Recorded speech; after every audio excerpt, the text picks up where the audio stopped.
At tayo po ay tuloy-tuloy na mga kapatid sa pinakamahalagang bahagi na ating pong pananambahan. Ito po ay pag-aaral ng salita ng Diyos. At aking pong hinihiling na ang lahat po ay tumayo upang magbigay galang sa salita ng Diyos na dadalhin sa atin na ating beloved ordained preacher, Louie Angeles. Amen. Praise the Lord. Amen. God bless you sa ating beloved co-preacher, Brother Rodel. Tayo po'y manalangin, mga minamahal. Taas natin ating makamay. Opo, dakilat mapagpalamang banal. Diyos na makapangyarihan sa lahat, aming pinakamamahal na Panginoong Hesus, sa pangunang panalangin po ng aming ginagalang mga pastor and time prophet. Maraming salamat po sa paglangis mo sa bawat bahagi na iyong bala na gawaing natapos na sigit sa patuloy mong pagkilos sa aming kalagitnaan at bagong lahat. Kami nagpakumbaba, lalo abang lingkod sa aming pong nagawang mga pagkukulang, pagkakamali, pagkasala, kabagan mo kami at patawarin, lubos-labis kami nagsisi sa aking mga labi, Lord. Ikaw po maglagay, makatagad dapat bigkasin, buksang pang-unawa, kaisipan ng bawat napakinig, at patuloy mo kaming samahan ng iyong kapangyarihan sa pangalan ni Jesus, and we bind the power of darkness, unbelief and doubt. Satan cast out, be bound into hell, and be there forever in the name of our dear Jesus we pray. Amen and amen. Una tigit sa lahat, ang pinakamataas na pagpupurit, pasalamat, kalwalatian at kadakilaan ay tangi lamang sa ating Diyos na buhay at makapangyarihan, walang iba sa ating pinakamamahal na Panginoong Jesucristo. Ako po'y nagpaabot ng dobling paggalang sa ating pong beloved Honorable Evangelist Will de Almeida, the end-time prophet of our loving God, ito the whole Almeida family, at patuloy pong ating pag-alala, hindi natin malimutan ang mga turo, aral, iniwan ng ating beloved Honorable Stand Pastor, our beloved Mama Dear, at magandang hapon sa inyo lahat, sa lahat ng ating mga pinagpalang baguhan, sa lahat po ng ating mga viewers sa ating live webcast. At katatapos lang, mga minamahal, ng pinagpalang eleksyon at nagkaroon tayo ng mga winning candidate. Yan po yung ating pinag-aralan ng karaan. Yung winning candidate. Ngayon ay nasa proclamation na. Ibig sabihin, ipinoproklama na, ipinahayag na ang mga nanalo, mga minamahal. At ang pagpahayag para sa ating coming president, the winning president ng ating bansa, ay ipapahayag siya, ipoproklama siya this coming June, mga minamahal. Amen? Ay ang tatalakayin natin, proclamation. Ang ibig sabihin, pagpapahayag. Basahin po natin ang ating teksto, kindly. Dito po sa Jeremias 31, versikulo 33, ganito po ang pagkasulat. Kundi ito ang tipan na aking ipagkikipagtipan sa sambahayan ni Israel. Pagkatapos ng mga araw na iyon, sabi ng Panginoon, aking itatala ang aking kautusan sa kanilang kalooban, at aking isusulat sa kanilang puso, at ako'y magiging kanilang Diyos, at sila'y magiging aking bayan. Amen. Palakpakan po natin, mga minamahal, ang ating mahal na Panginoon. Lahat magsabi ng praise the Lord. Kaya kung sa sanlibutan ay merong tinatawag na proclamation sa bawat kandidato na nanalo, mga minamahal, meron din tinatawag na spiritual proclamation. Ibig sabihin, Diyos mismo ang maghahayag nito. Sino sa kanyang mga piniling anak ang tinatawag na dapat niyang ipahayag bilang anak? Kaya sabi, ang pagpapahayag na gagawin ng Diyos sa mga pinagpala niyang anak, hindi lahat magiging anak ng Diyos, mga minamahal. Kasi yung nagpapatuloy lamang mula nang siya'y tawagin ng ating mahal na Panginoon, at anuman ang kanyang maranasan, nakahirapan, problema, hindi siya umurong, mga minamahal, siya'y ipapahayag ng ating mahal na Panginoon. Ang sabi ng ating nabasa, ang Diyos sa kanyang pagpapahayag ay makikipagtipan sa kanyang bayan. Yung pinili ng Diyos na ipapahayag niya bilang anak, ang sabi, itatalaga niya ang kautusan sa kalooban at isusulat sa kanilang mga puso ang kalooban ng ating mahal na Panginoon. Yung kautusan ng Diyos, nakatalaga yan sa kalooban ng kanyang piniling anak, yung kanyang ipapahayag na anak, at sa kanilang puso nakasulat ang kautusan ng ating pinakamamahal na Panginoon. At ang sabi, ako'y magiging kanilang Diyos at sila'y magiging aking bayan. So yun yung proclamation ng ating pinakamamahal na Panginoong Jesucristo. E pag sinabi ng Diyos, ikaw ay magiging aking bayan, ibig sabihin, ikaw ay aking magiging tunay na anak, ako naman ang iyong magiging Panginoon. Diyan ka pinagpala ng ating pinakamamahal na Panginoong Jesucristo. Dahil merong dalawang klase ng proclamation, mga minamahal. Amen? Dalawang klase ang proclamation. proclamation, ipapahayag ng mahal na Panginoon sino yung kanyang pinagpalang naging matagumpay na anak, at yun namang ipapahayag niya, mga minamahal, na hindi naman niya naging tunay na mga anak.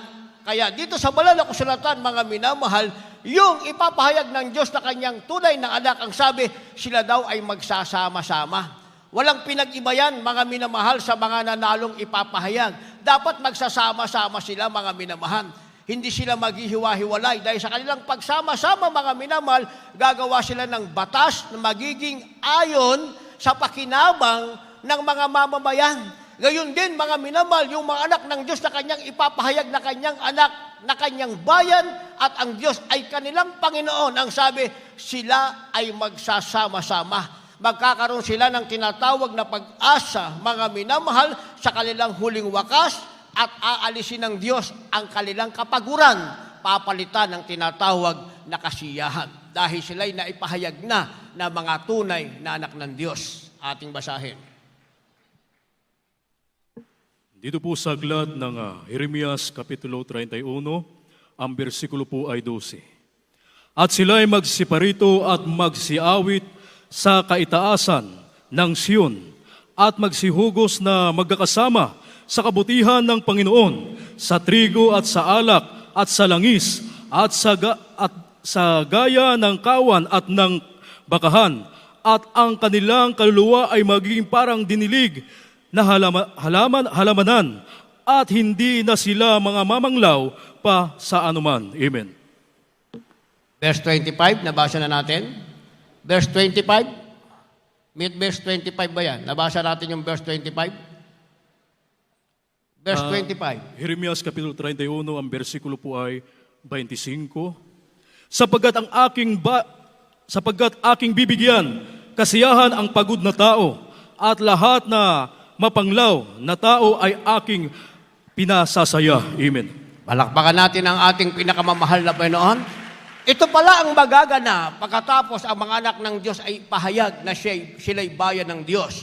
Ang sabi ng verse 12, sila'y magsisiparito at magsisiawit, magsisihugos na magkakasama sa kabutihan ng Panginoon.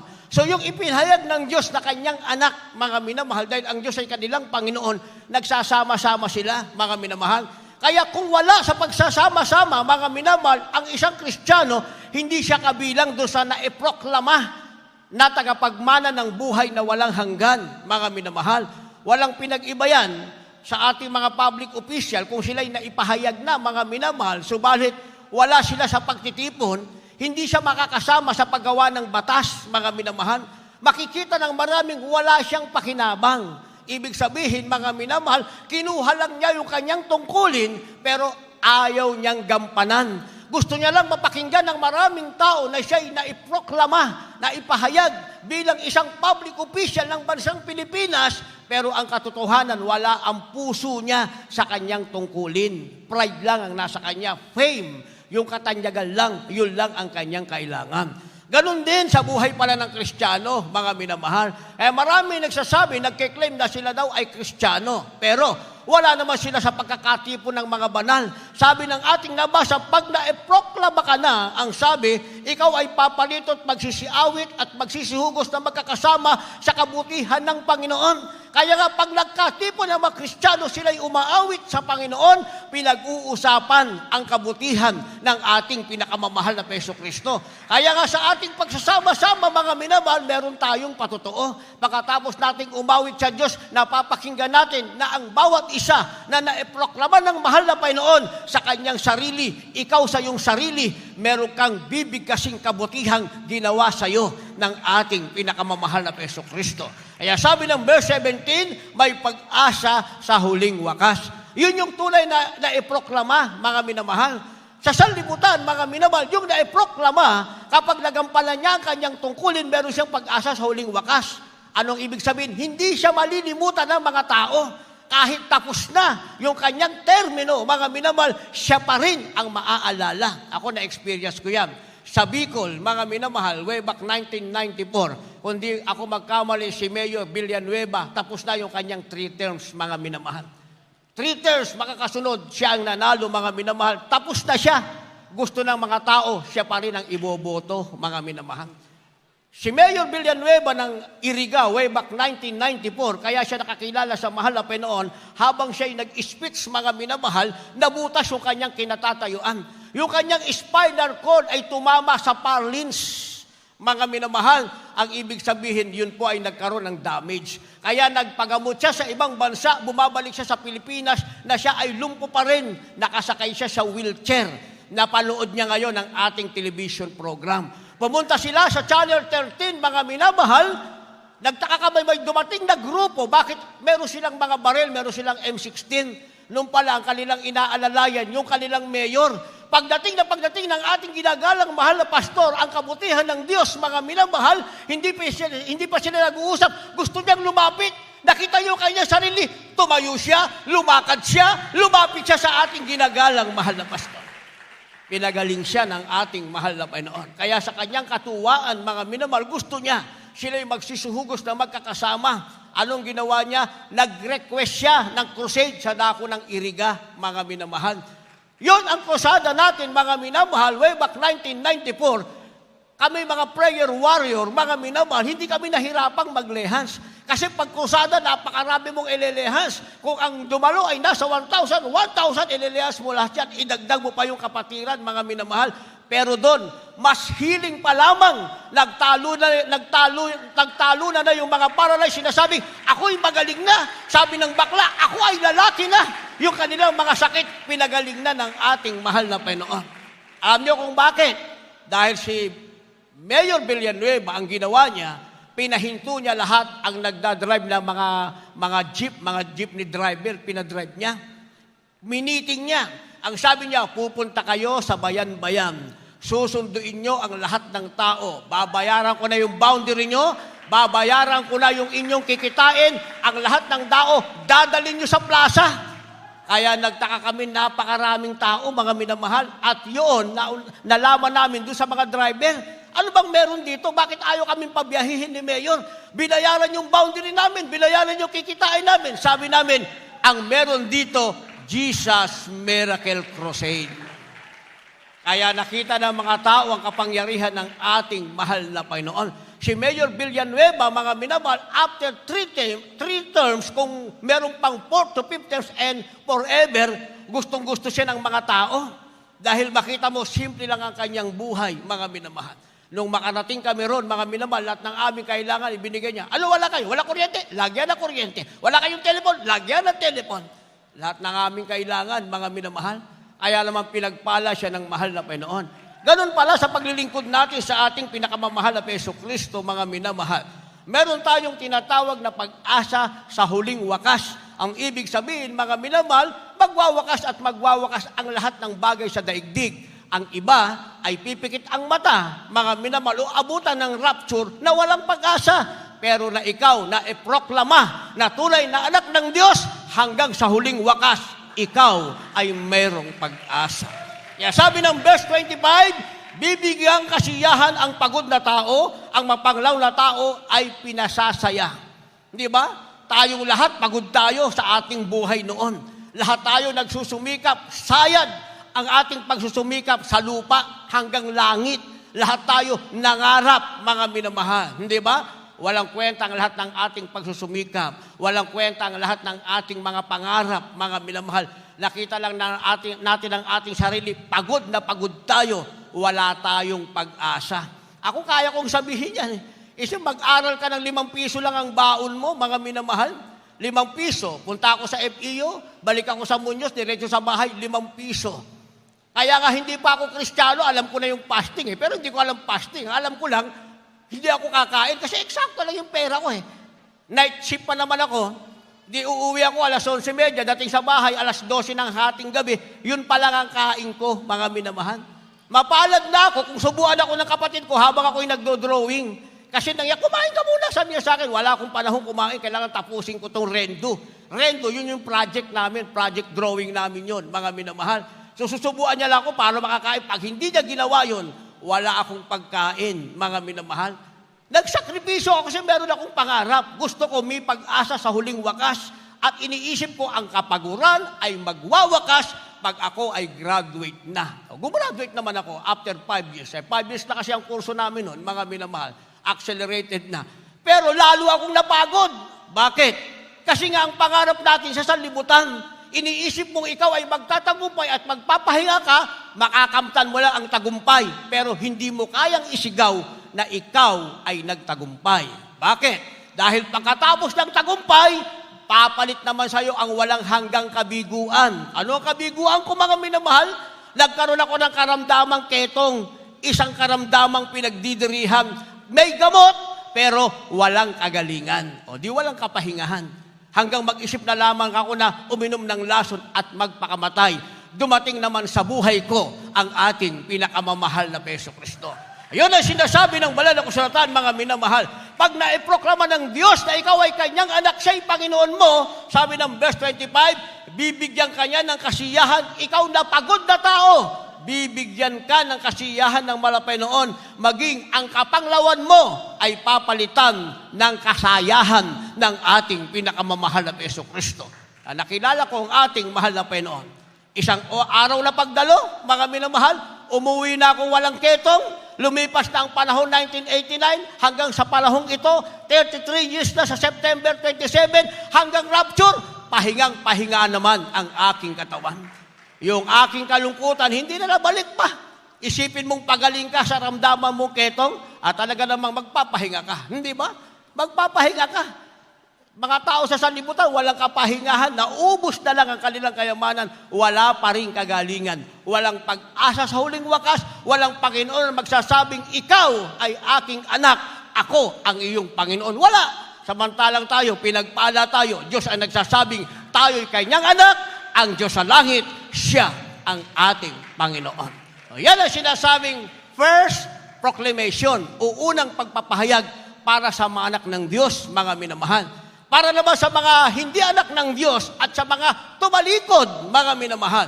Doon sa hindi gumanap ng kanilang tungkulin, mga minamahal. Gusto lang nilang tawagin silang Kristiyano, mga minamahal, pero wala sa kanilang kalooban, meron din namang proclamation ng Diyos para sa kanila.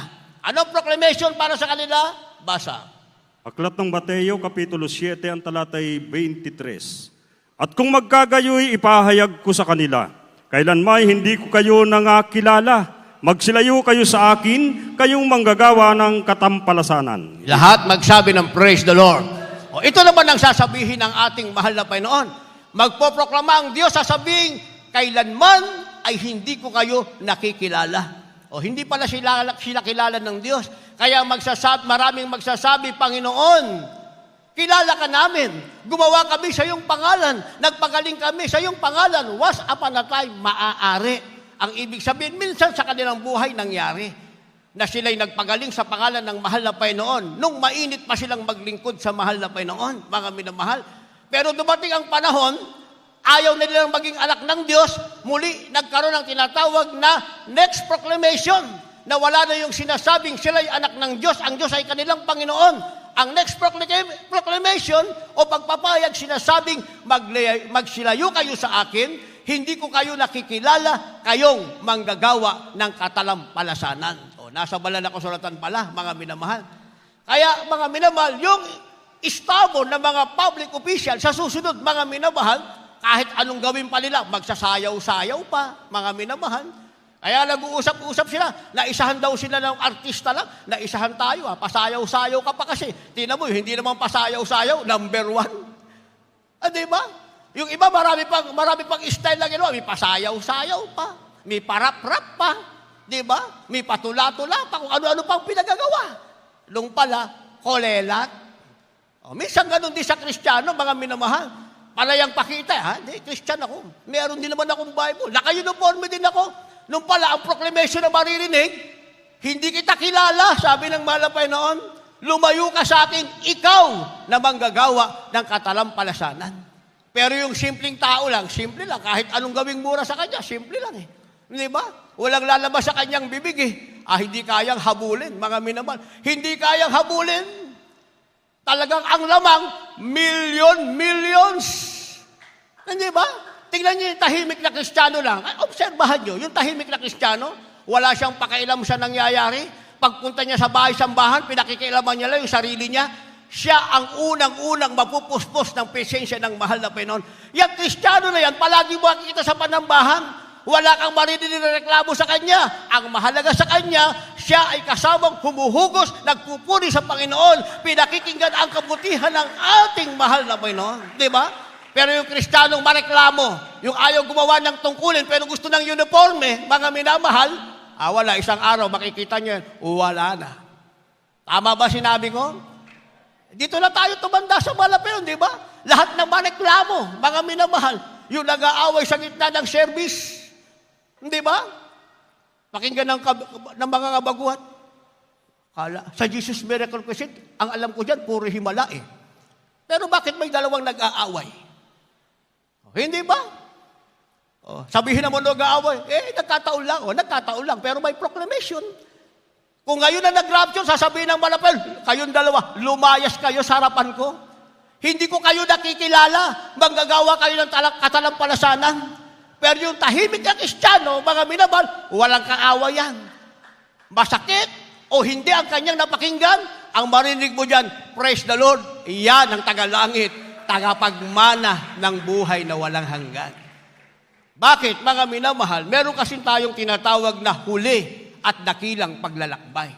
Alam niyo, huli at dakilang paglalakbay, na-i-preach ko na ito sa inyo dati, isasama ko lang, sinasabing the last and the greatest trip.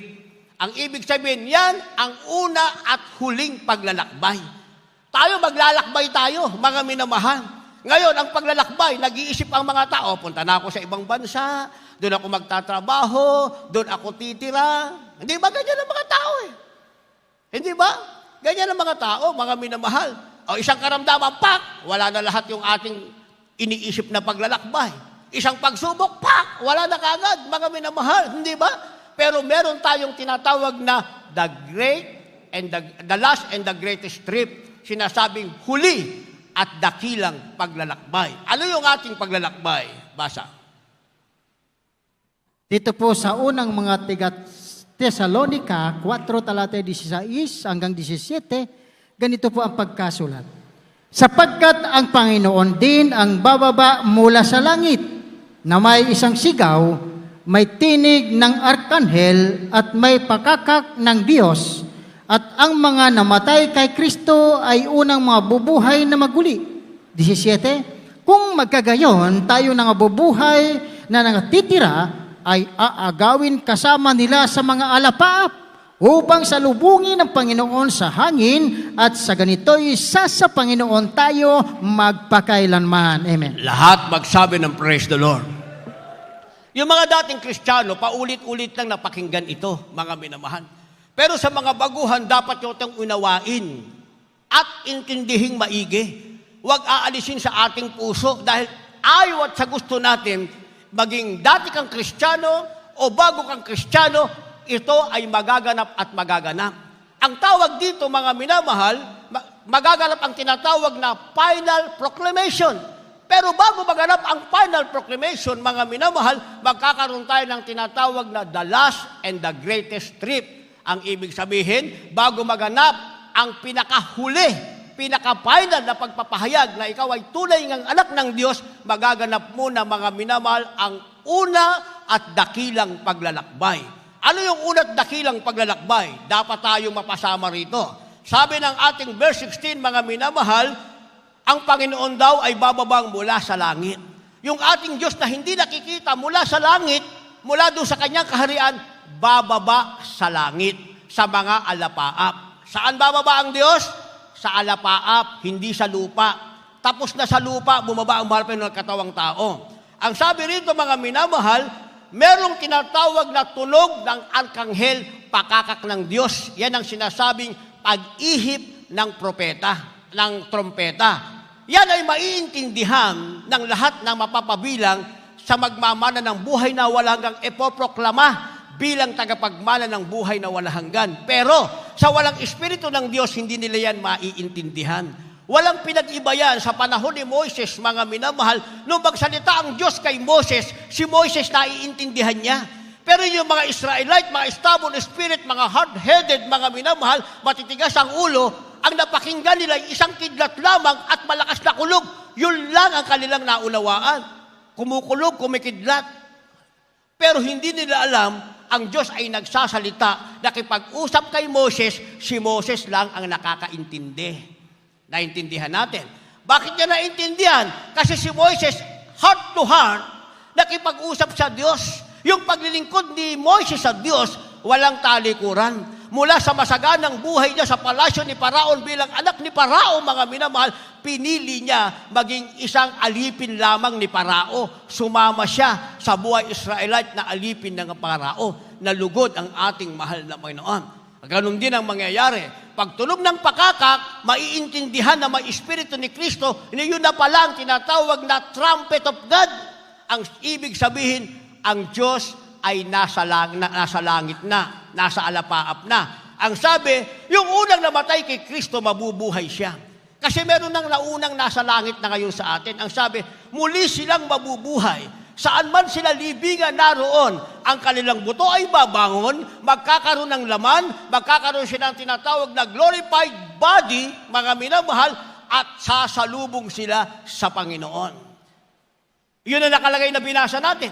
Ano naman ang mangyayari sa atin? Tayong buhay pa. Ang sabi rito, kung magkagayon, tayong nabubuhay na natitira ay aagawing kasama nila sa alapaap upang salubungin ng Panginoon sa hangin at sa ganito, sa Panginoon tayo magpakailanman.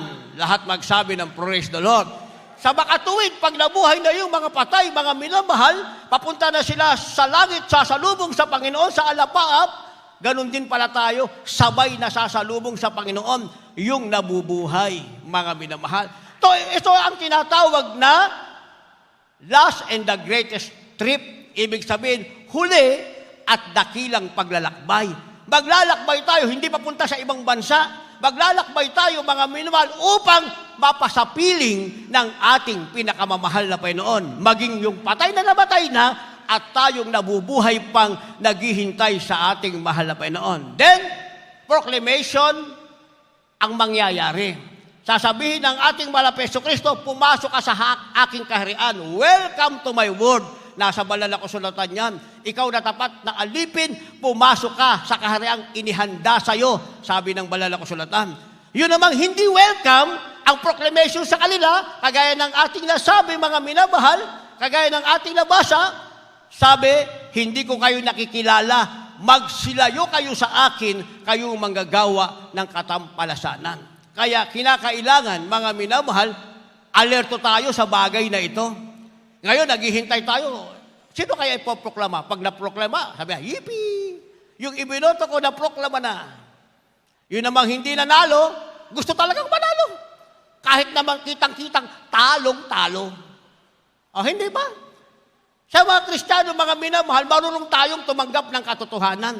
Ang isang bagay na hindi para sa'yo, hindi para sa'yo yan. Hingin mo sa Diyos, pagkalooban ng Diyos, ibibigay sa'yo ng ating mahal na Panginoon.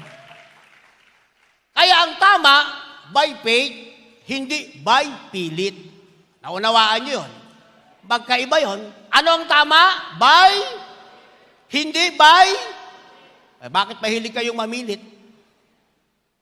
Hindi ba? Minsan mahilig tayong mamilit, isisiksik talaga natin yung sarili natin. Hindi naman tayo karapat-dapat. Ang katotohanan, hindi mo naman kailangan isiksik ang sarili mo. Kahit ako, sinasabi ko nga sa inyo Ang magiging mangarap, hindi ko pinangarap yan. Ang pangarap ko, finest choir. O di sana, sabay-sabay tayong umaawit dito. Yan ang pangarap ko, finest choir.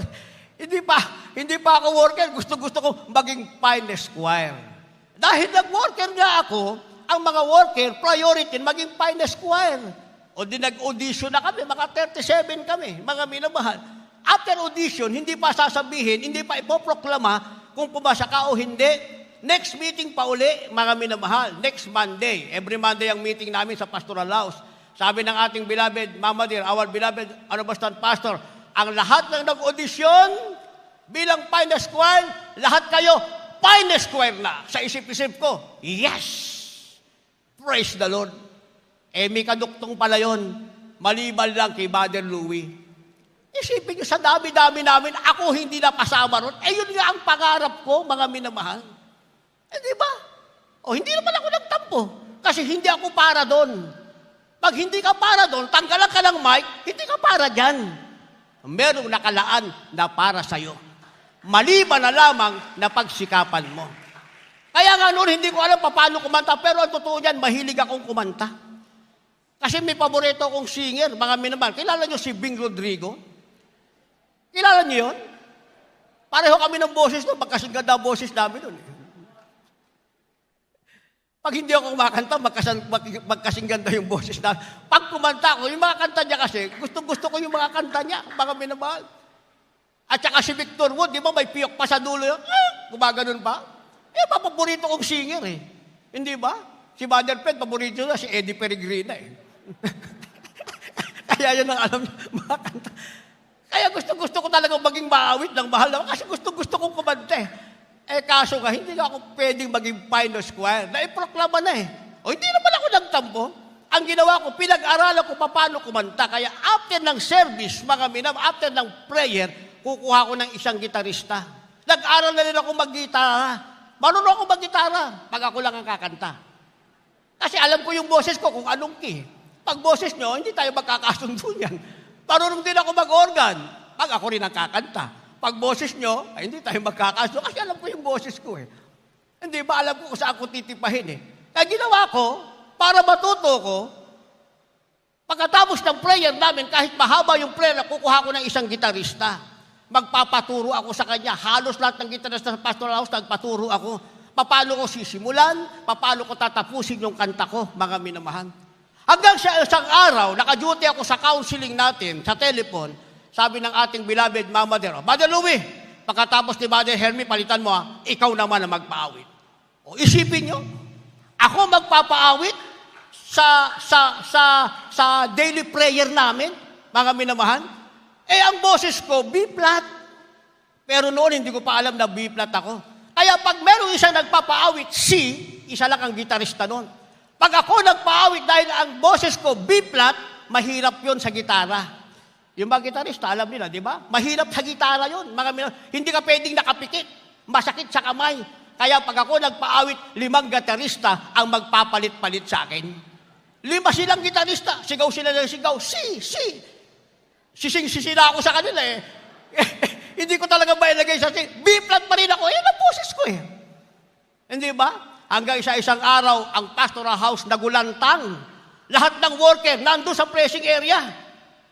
Sa Cuneta Astrodome tayo kasi nakalagay doon sa bulletin, nakalagay yung mga program namin. Nakalagay sa Cuneta Astrodome, song leader, Joyful. Anong pangalan? Brother Louie. Nagulantang lahat sila. Paano magiging song leader? Hindi na ako nag-song leader, pinagbigyan ko na lang sila. Sige, kayo na mag-song leader. Di ba? Pero magiging preacher, hindi ko pinangarap itong mga minamahal. Ang nagtataka lang ako, tuwing ako'y mag-fasting, bakit ako gumagawa ng mensahe? Nakakagawa ko ng 10 hanggang 11, 12 mensahe tuwing magpapasting ako, mga minamahal. Gumagawa lang ako, wala. Gusto ko lang gumawa. Tapos mahilig ako makinig sa preaching natin ginagawa, Pastor, beloved Mama din. Kinuha ko yung versikulo, gumagawa na ako ng sarili kong preaching, gumagawa na ako ng sarili kong topic. Isang araw, hindi pala ako mga awit. Pero pwede akong umawit. Ako pala ay mangangaral. Mangangaral na pwede rin umawit, mga minamahal. Ibig sabihin, merong bagay na nababagay sa atin. Ang nakakaalam niyan, mahal na Panginoon. Kung inalis ka dyan, pagsikapan mo na meron kang talent. Dahil sa banal na kasulatan, maraming talent, 1 to 10. Nabasa nyo na? Sa banal na kasulatan, merong talent, 1 to 10. Bibigyan ka ng isang talent, 2 talent, hanggang 10 talent.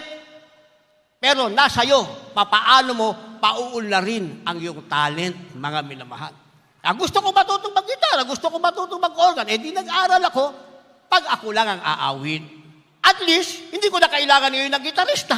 Pag gusto kong umawit, pwede ako mag-gitara, pwede rin ako, mga minamahal, na mag-organ. Pati nga drums, pag-aralan ko sa Pangasinan. Gusto nyo ako mag-drums mamaya dyan. Kung gusto nyo lang, kung ayaw nyo naman, di ba? Lahat ng bagay, nahihingi sa mahal na Panginoon. Pero ang mahalaga, mapabilang tayo, mga minamahal, sa tinatawag na huli at dakilang paglalakbay at tayo'y maiproklama na tunay na anak ng Diyos, tagapagmana ng buhay na walang hanggan. Kaya ano ang dapat natin gawin at ano ang pangako ng Diyos? Basahin ang sabay. Ating mga last verses. Wala pang nakahanda? Dito po sa aklat ng Ikalawang Pedro, Kapitulo 1, ang versikulo po ay 10. Kaya nga mga kapatid, lalong pagsikapan ninyo na mga panatag kayo sa pagkatawag at pagkahirang sa inyo, sapagkat kung gawin ninyo ang mga bagay na ito ay hindi kayo mga titisod kailanman. Amen. Verse 11. Sa 11, sapagkat gayon ay ipinamamahaging sagana sa inyo ang pagpasok sa kaharian ng walang hanggan ng Panginoon natin at tagapagligtas na si Jesucristo. Alakpakan natin ang ating mahal na Panginoon. Sabi ng verse 10, mga kapatid, pagsikapan ninyong maging panatag sa pagkatawag at pagkahirang sa inyo, sapagkat kung gawin nyo ang bagay na ito, kailanman hindi kayo matitisod. So kapag tayo naging panatag sa pagkatawag at pagkahirang sa atin, walang katisuran na nasa harapan natin, mga minamahal. Yun ang taong nasa sanlibutan, taong sanlibutan. Grabe yung kanyang temperance, kahit anong sinabi sa kanya, pinagmura, tinawag na magnanakaw, wala kang narinig na salita. Sanlibutan yun. Minsan lang dumadalaw sa atin. Hindi nga natin alam kung nakapagbasa ng Bible yun, mga minamahal. Maaari nagbabasa ng libro dahil galing sa pamilya na ang pag-aaral ay nasa ibang bansa. Pero Bible, baka hindi nakapagbasa. Pero magtaka ka naman, lahat ng mura ibinigay sa kanya. Mga minamahal, walang ganti kang narinig mula sa kanya. Kaya naman, itinaas ng ating mahal na Panginoon. Di ba? Walang katisuran sa kanya. Di lalo na tayo. Sabi, magpakapanatag ka sa pagkahirang at pagkatawag sa iyo, sapagkat kung gawin mo yan, hindi ka matitisod magpakailanman. Na kahit ano ang marinig mo, ano ang makita mo, ano ang maramdaman mo, kahit kinakalabit ka pa, wala kang pakailam sa kanya dahil pinangahawakan mo ang pagkahirang at pagkatawag sa iyo. Pag nagawa natin yan, ang sabi ng verse 11, ipamamahaging sagana sa inyo ang pagpasok sa kahariang walang hanggan ng ating Panginoon at tagapagligtas na si Jesucristo. So, ang proclamation ay para sa atin. Ang papasukan natin ay buhay na walang hanggan sa piling ng ating pinakamalapit na Jesucristo. Lahat tayo tumayo, umawit sa ating mahal na Panginoon. Habang tayo maawit, mga minamahal, ibigay natin ang ating pagtitiwala sa ating mahal na Panginoon. Sa mga daraang pang pagsubok, lahat ng naproklama ngayon, mga minamahal, hindi pa sila pwedeng magbunyi. Kasi sa bawat araw na sila'y mag-uupisina, pag hindi nila nagawa ng tama, uusigin sila. Maaari, mga minamahal, inpit sila, alisin sa kanilang tungkulin. Gayon din ang ating kalagayan. May impits tayo, aalisin ang ating pangalan sa aklat ng buhay. Kaya kinakailangan tayo manatiling nagtitiwala sa ating malapit. Hallelujah. Sa'yo, Jesus, magtitiwala sa bawat pagsubok at Sa ating Diyos tayo'y magtitiwala. ako'y anak mo pinagpala. Dahil tayo'y anak na pinagpala. Lakas ang ating sandigan. Hallelujah. O Jesus, nais ko sa'yo'y ialay lahat sa buhay ko. At lahat ng karangalan. Sa'yo'y iaalay. Pagbibigay tayo ng pag-aalay ng karangalan sa ating mga Pinoy. Hallelujah. Ang tiwala ko, Gabay sa bawat gabay sa bawat sandali ng buhay ko. ang bawat tagumpay. Ang bawat Sa pagsubok o Diyos, pagsubok, sabihin natin kalakasan pag-asa at pag-asa. at pag-asa Hallelujah. Ang tiwala mo, ang tiwala ko, gabay sa bawat sandali. gabay sa bawat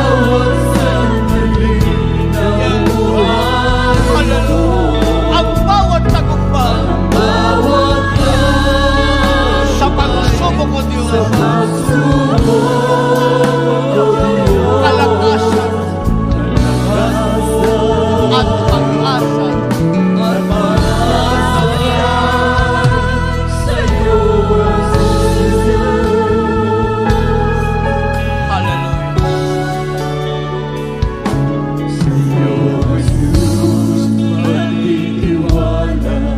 Sa sala ko, sa ako ay pinalaya tayo ng ating malagay sa ating kasalanan. Ang pag-ibig ng Diyos ang ating tanging kalakasan. Sabihin natin, ngayon ako'y nagsusumikap ako'y nagsusumikap na makapiling ka na makapiling at makamtan. Hallelujah! at makamtan ang presensya sa kalooban. Hallelujah! Yan ang ating pagsusumikap. Makapiling ang ating pahalagay. Sa iyo, Jesus, ang tiwala. Iparinig natin sa malagay. Kamay sa bawat sandali. Hallelujah! Hallelujah! Ang bawat tagumpay. Hallelujah! Sa pagsubok ko, Diyos. Hallelujah! Kalakasan at pag-asa. Hallelujah! Sa iyo, Jesus, ang tiwala ko. Hallelujah! Hallelujah!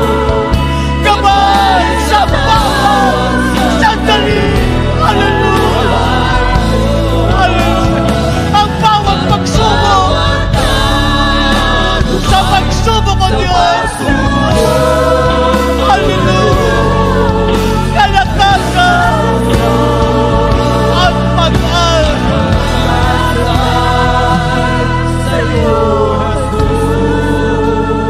Second verse. Sa'yo, Jesus, magtitiwala. Sa sala ko, ako ay lumaya. Pinalaya tayo ng ating mahal na Panginoon. Ang tanging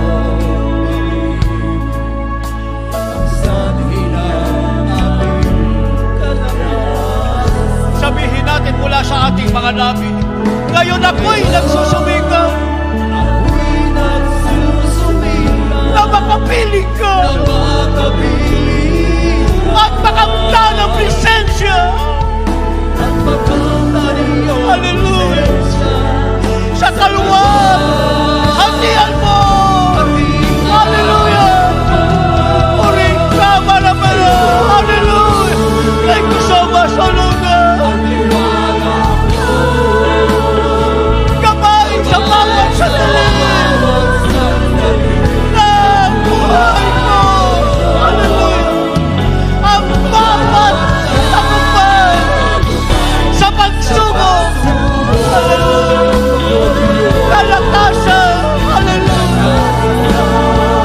Hallelujah! Hallelujah! Yes! Hallelujah!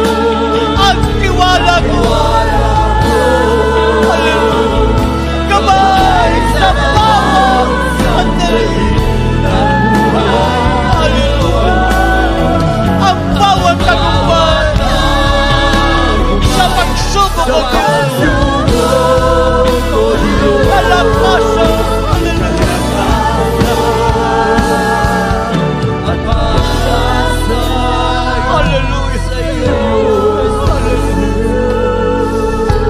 Hallelujah.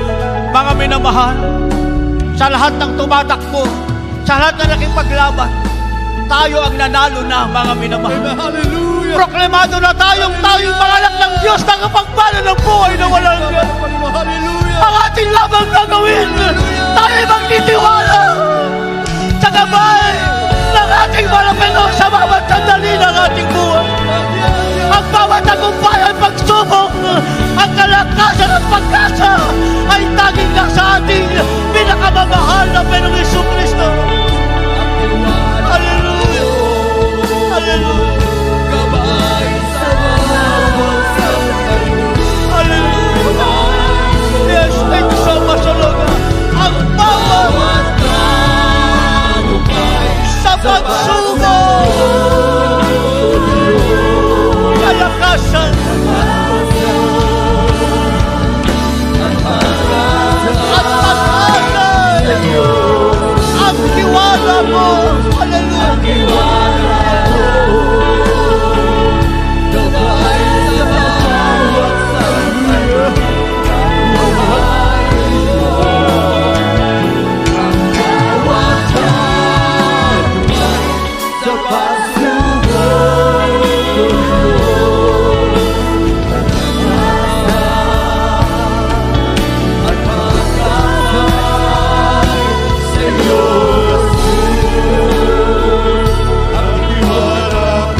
ating dakilang Diyos.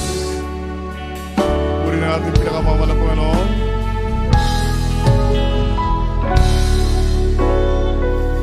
Maraming salamat sa ating dakilang Diyos sa mensahe, pagpapahayag.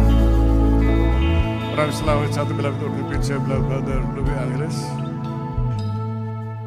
Mga minamahal, tayo po'y dadako sa pagpapatanggap.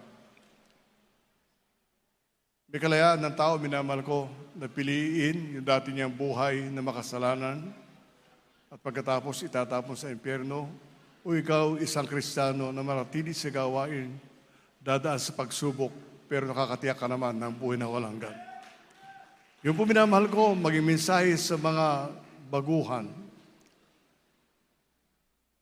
Marami pong nagbasa ng Biblia, hindi nila naunawaan. Nangangaral nga, minamahal ko.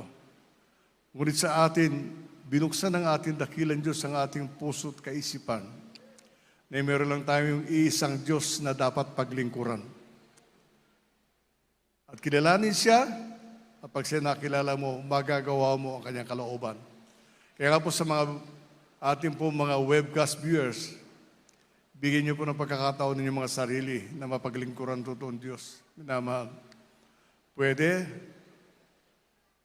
bumagsak ang negosyo mo ngayon, bukas, itataas ka uli. Ngunit, ito ang hirap, minamahal. Pinipili ng tao na lumayo sa Diyos sapagkat meron silang kakilala, meron silang pera. Tandaan po natin, minamahal, sa totoong Kristiyano, may kaligtasan ka na, may Diyos ka na, may pera ka pa. Kaya po sa ating po mga webcast viewers, minamahal, sa mga baguhan narito, meron pong 4 na reglamento ang kaligtasan. Ang una po yung pananampalataya. Ang pananampalataya po, hindi po ito relihiyon. Sapagkat nababanggit nga ng mga nangungur simbahan, may pananampalataya naman kami. Hindi po ganun, minamahal ko. Sila po may relihiyon at wala silang pananampalataya. Ang pananampalataya, ipinagkakaloob lang ng ating dakilang Diyos doon sa kanyang mga anak na pupunta sa langit. Yun po, paniniwala at pagtitiwala sa ating dakilang Diyos ang ibig sabihin. Naniniwala ka may Diyos na nag-iisa at nagtitiwala ka na pag ikay may karamdaman, pagagalingin ka ng Diyos na iyong nakilala. Ang pangalawa po, pagsisisi. Lagi na pabagit niya ang lingkod, minamahal ko, hindi tatanggap ang Diyos ng isang taong makasalanan papunta sa langit. Dito pa lamang sa lupa, pagsisihan mo ang nagawang pagkakasala, babaguhin ng Diyos ang iyong buhay, at hindi mo na babalikan yung dati mong pamumuhay, minamahal. Yun po, minamahal ko, pagsisisi, taos sa puso. Meron kang determinasyon, minamahal ko, na hindi na balikan ang masama mong buhay nung araw. Yun po yung pangalawa. Ang pangatlo po yung bautismo sa tubig sa pangalan ng ating Panginoon Kristo. Gawa 2:38, minamahal ko. Upang mapatawad yung mga kasalanan at tatanggapin mo yung siyam na kaloob ng ating Panginoon. Ang pang-apat po, ang Diyos na ang gagawa. Ang siya'y manahan sa iyo. Isipin niyo, minamahal. Hinanap ng tao ang ginto, ang diamante, ang kayamanan. Ngunit sa mga anak ng Diyos, minamahal ko, ibinigay ng Diyos ang higit sa lahat, ang presensya niya na hindi niya ibinibigay kahit kanino man. So mga minamahal, sabi nga po, makikita po natin sa mga umawit kanina, sa mga katabi, nanginginig sila, ibig sabihin, naramdaman nila yung presensya ng ating dakilang Diyos. Sapagkat ang dahilan ng minamahal, pag pumasok sa iyo ang Santong Espiritu, ipinadama ng ating dakilang Diyos ng banal presensya, you cannot contain it, hindi mo ito makakayanan. Manginginig ka, tutulo ang iyong luha, magsasalita ka ng iba't ibang wika. Bakit, minamahal? Ang Espiritu ng Diyos ay sumasayo. Kaya sa mga ating po mga webcast viewers, bigyan niyo ng pagkakataon ninyo mga sarili na mapaglingkuran ng totoong Diyos. Meron pong napakaraming relihiyon, minamahal. Ngunit isa lamang ang Diyos na sinasamba sa Espiritu at katotohanan, at yan po ay tinuro ng ating minamahal at ginagalang ng Pastor Evangelista Willis Almeida, ginagalang minamahal Assistant Pastor Ines Almeida, itinuro niya, minamahal ko, para sa mga taong maliligtas. Kaya nga po, sa ating po ng mga webcast viewers, hindi po tanggapin ang ating dakilang Diyos. Manalangin po tayo, minamahal. Ulitin yung panalangin na ito. O dakila naming Ama, Diyos na makapangyarihan, sa iyong pangalan, aking pinakamamalapan sus. Pinakamamalapan noon, ako po ay isang taong makasalanan, humihingi ng tawad sa lahat ng pagkukulang, sa makainan na pagbigyan patawad po. Ako po labis nagsisisi. Dalayan ko Diyos, hallelujah, kabagan mo ko. Iligtas mo po ako maging ang aking mga mahal sa buhay. Ito'y samot panalangin ko sa makapangyarihang pangalan ng aking pinakamahal pang sus na aking tinanggap. Amen. Praise the Lord. Kami manalangin para sa inyo. Opo, dakila namin Ama, Diyos na makapangyarihan sa iyong pangalan, aming pinakamahal pang sus. Pinakamahal na panahon. Sa pangunot panalangin po ng aming minamahal, ginalang ng Pastor Evangelista Willis Nadalmedo, yung banal na propeta. Narito po yung mga anak pinakamahal na panahon, tumanggap sa iyo, nagsisi sa kanilang kasalanan. Amin na lang ng Diyos, patawarin mo sila, isulat mo kanilang pangalan sa kalat ng buhay. Makasama po namin sila sa paglilingkod sa iyo. Save them in their loved ones, O God. In Jesus' mighty name we pray. Hallelujah. Praise the Lord. Brother, dakilang Diyos. Maraming salamat sa ating pinakamalapan sa ating po mga tumanggap sa pamagitan ng webcast, minamahal. Sa sandaling ito, minamahal, tayo pinadako sa ating pong pangangailangan. Bakit tayo naparito? Sapagkat kuminsan bumabalik yung ating kahinaan, ay dinudulot nun ni karamdaman. Kuminsan nakalimutan natin ang ating dakilang Diyos, minamahal ko, na siyang manggagamot. Dakil ang manggagamot para sa kanyang mga anak, minamahal ko. Kaya nga po, sa sandaling ito, minamahal, ano man ang iyong nararamdaman, ano man ang iyong problema, aminin mo, wala kang magagawa sa iyong sarili. Pwede kang gumastos ng pera. Ngunit sabi niya, sa banal na gawain ito, ang Diyos ang nagpapagaling ng karamdaman, ang Diyos ang lumulutas ng problema. Kaya sa mga sandali minamahal, isipin po natin, bakit tayo tinawag ng ating dakilang Diyos? Sapagkat tayo pinili ng ating pinakamamalapan noon pa man, minamahal. Ang sabi nga po, ating po napakinggan sa ating pong pinag-aaralan kanina, proclamation. We are proclaimed as the children of God. Gagawa tayo ng kalooban ng ating pinakamamalapan at ano ang gagawin ng ating dakilang Diyos para sa atin? Lahat ng ating pangangailangan, lahat ng ating problema, lahat po ng ating pong dinaramdam, ito'y aalisin ng ating dakilang Diyos sapagkat siya ay Diyos na mapagmahal. Diyos na punong-puno ng pag-ibig sa bawat isa sa atin. Kaya tayo minamahal kayo, manalangin, minamahal. Manalangin po tayo sa ating dakilang Diyos. Hallelujah. Opo, dakila namin Ama, Diyos na makapangyarihan sa iyong pangalan, aming pinakamamahal pang sus. Pinakamamahal po noon, sa pangunot panalangin po ng aming minawal, ginaling ng Pastor Evangelista Willis Nadalmedo, yung banal na propeta. Pinakamamahal po, maraming salamat o Diyos sa mga tumanggap sa pamamagitan ng live webcast. Sa mga kapatirang narito malapang noon, dalangin po namin o Diyos sa katugon ng kanyang panalangin. Patid po namin o Diyos, hallelujah, na ikay mabuti sa bawat isa sa amin. Malapang dalangin po namin Diyos sa kalakas at kalusugan. Pag-ingat, pagpapala, mahabang buhay sa aming minamahal. Ginaling ng Pastor Evangelista Willis Nadalmedo, yung banal na propeta. The beloved children, children-in-law, grandchildren, and great-grandchildren, sa lahat po ng mga mangaral ng mga gawat minal kapatiran. Dalangin po namin o Diyos, hallelujah, na ikaw at may mapagpalang kamay. Patawarin mo kami sa iyong pagkukulang, pagsalasal sa iyong kautusan, sa Espiritu sa gawa. Patid mo namin o Diyos, hindi po maigsi yung kamay na hindi may pagkalupangailangan ng bawat isa at hindi po malayo yung pandinig na hindi mapakinggan ng hinayang manak. At sa iyong makapangyarihang pangalan namin sinasaway, lahat ng demonyo karamdaman, devils of sickness and disease, devils of problems, devils of unbelieving doubts, cast out, cast out, cast out. We bind the power of Satan, be healed right now. Problem be solved. In Jesus' mighty name we pray. Mga demonyo hadlang, demonyo kahirapan, lumayas ka sa pangalan ni Jesus. Hallelujah. Be blessed in Jesus' name. Hallelujah. Praise the Lord. Purihin ang ating dakilang Diyos.